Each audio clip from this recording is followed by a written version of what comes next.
Day before campaign, Tate Reeves has Mike Pence campaigning for him. Do you feel you have to combat that? Well, I'm out here in the Delta. This is where a lot of folks that we're encouraging to get out to vote, and I've enjoyed this race. It's been a fun race, been positive, and to see so many people come together, Republicans and Democrats coming together. People want to see our roads fixed, and people want to see our rural hospitals open in areas like this where this hospital is really struggling. And people want to see us do more in education. They want to see 4K education. They want to see us pay our teachers to the southeastern average and fund our schools and make sure that our kids can go to community college if they can't get a grant or scholarship otherwise. We pay their tuition. So those are the three issues in this race, and it is cutting across partisan lines, and thank goodness that is the bright spot in this race. So we're out here today. We've got signs on vehicles, about 8 trucks going around to different communities, and loudspeakers, and the old-timey way of encouraging people to get out to vote. It's gotten to the point where it's fun now. You know, we've done all we can do, and we just want to make sure we turn our voters out. It is a different campaign approach. Like I said, the president was in Friday. Mike Pence is in today. You've been trying to court Republicans. Yeah. Do you think you need to speak to those people who perhaps consider themselves Trump supporters? Yeah, well, so many of the Republicans have originally encouraged me to run, and many of them continue. I think a lot of them will go in there and vote quietly and vote for me because they want to see change in Mississippi. They are tired of seeing our children leave our state.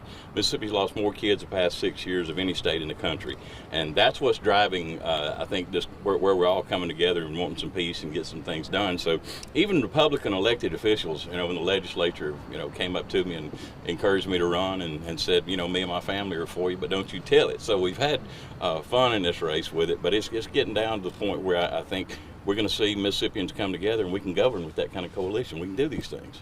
If elected, you'd be the first Democratic governor in over 20 years in the state of Mississippi. Yeah. What needs to happen for that to happen? Well, I think we get our voters out. A lot of moderates will vote for me in this race. A lot of Republicans will come over because people want to see some change, and I think that's the formula. And they know I'll govern for Republicans and Democrats.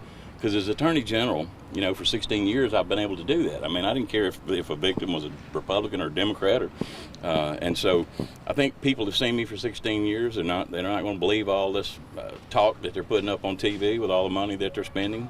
And I think people are ready for change. It's just simple. I mean, there's 3 simple issues in this race, and it's roads, health care, and education. And I'm for those. And my opponent, he hadn't done a thing in 8 years, and people know that. He's hit you pretty hard on the ads about not challenging Obamacare when the opportunity presented itself. What do you say to that? Well, the thing is I think I sued the Obama administration, about 5 times, and I don't recall any lawsuit against the present administration. So, the stuff they're putting out there, it makes me feel good that they have to make it up.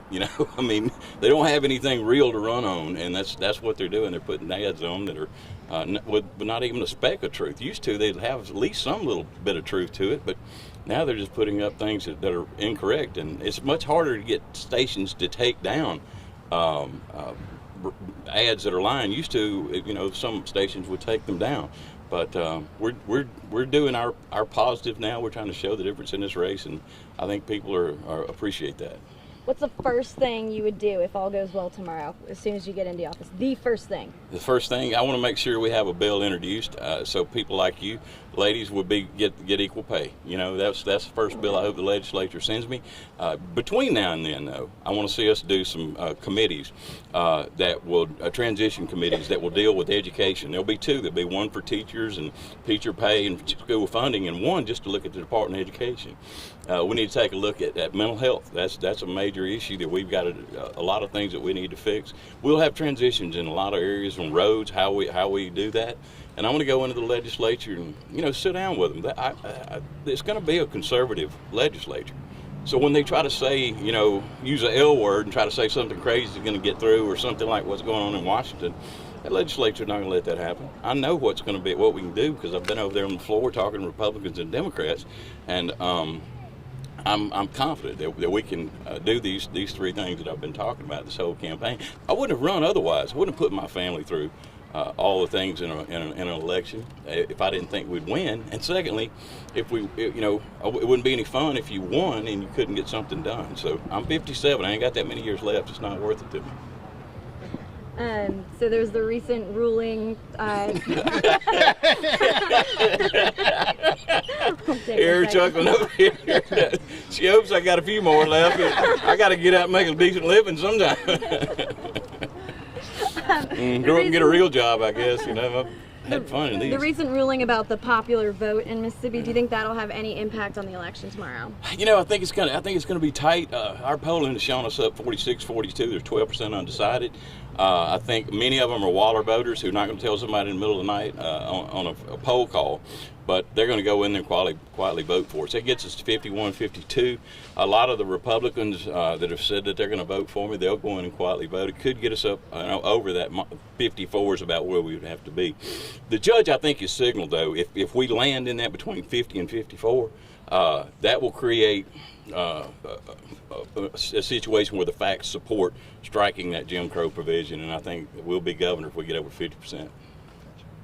With all the support from Tate Reeves from President Trump, why do you think Mississippi Democrats don't get that kind of support from big players in Washington as well? Well, you know, I welcome the president to come up in my area of Northeast Mississippi. And, you know, our state is so diverse. It's such a beautiful state. I mean, I hunt down here in Greenwood in this area, and I enjoy different parts of our state. But, you know, it's really more about just me running on the issues in this race, and it's not about all this partisanship. I've tried to keep that away from the situation, let people make logical decisions based upon the issues in this race and not worry with partisanship. I mean, all this partisan bickering in Washington, even in Jackson, I mean, it's gotten us nowhere.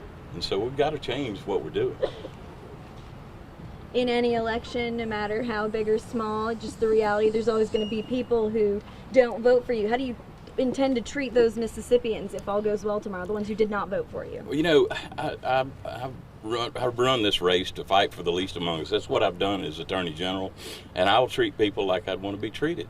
And so Democrats and Republicans will be part of our administration, and the three issues that I've talked about. Now, cleaning up the legislature and making them subject to the Open Records Act, that's going to be a different situation. It'll take some time and a lot of work, and we may even have to have an initiative referendum on that. But I think that the three issues that we're talking about, we're going to work with both Democrats and Republicans. I mean, you know, Philip Gunn and I went to law school together. I mean, we're going to talk and we're going to get things done. And whomever wins both of the candidates for lieutenant governor has said they agree with everything I'm talking about. And so I'm confident we're going to be able to get these things done, and we can move our state forward, because this is a crucial election. If we don't change what we're doing, then our kids will never catch up this century. And that is a legacy I don't want to see us leave. So I think a lot of people feel that way. And a lot of Republicans are going to step outside their comfort zone. I think they're going to vote for what's best for Mississippi. And that's statesmanship. You know, that's what counts. That's where we need to be instead of all this bickering that we see. So I'm comfortable in what we've done in this race. And I'm confident that the people will respond to it and we'll make changes in our state. Do you have any advice for the new AG, whoever that is?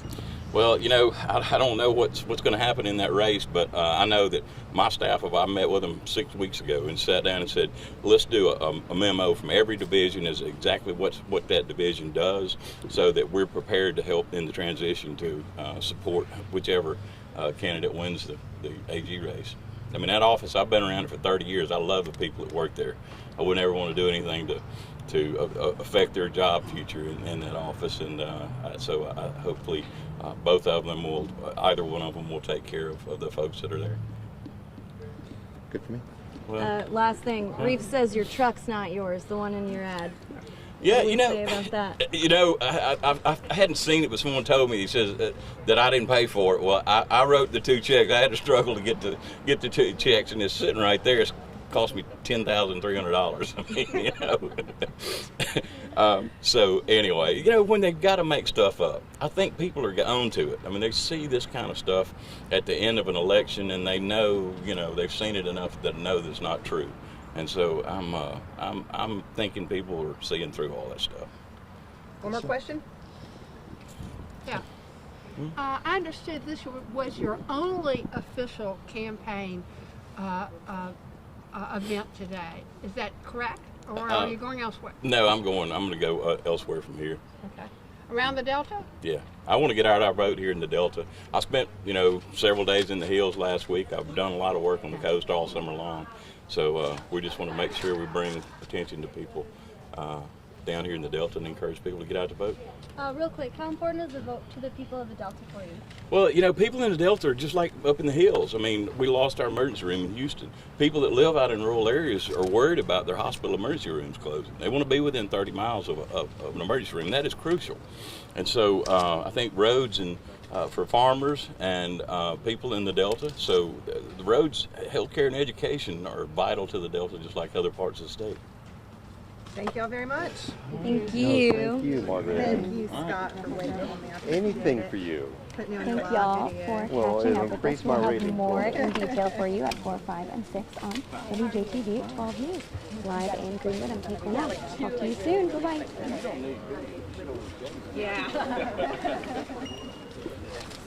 Well, thank y'all for coming up. Thanks Appreciate for y'all having covering us. This race. It means a lot to get the vote out and for people to know what the issues are. Thank you. Glad to be here. Thank you. No, you're fine. That was long. There's going to be some re-rolls. I'm going to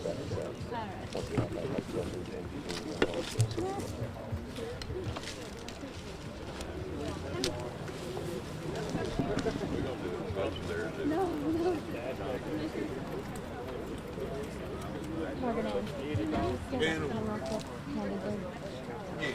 Insert yourself. Yeah, just be in the picture. Come on, you used to be on TV, you know the deal. You could be on Twitter. Perfect. I don't want to be. I got a little place up in the hills over there. Perfect.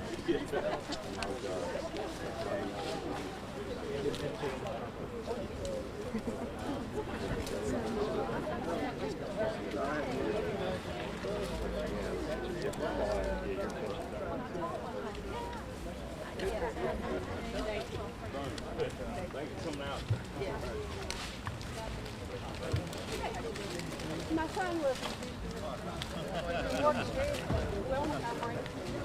very hard.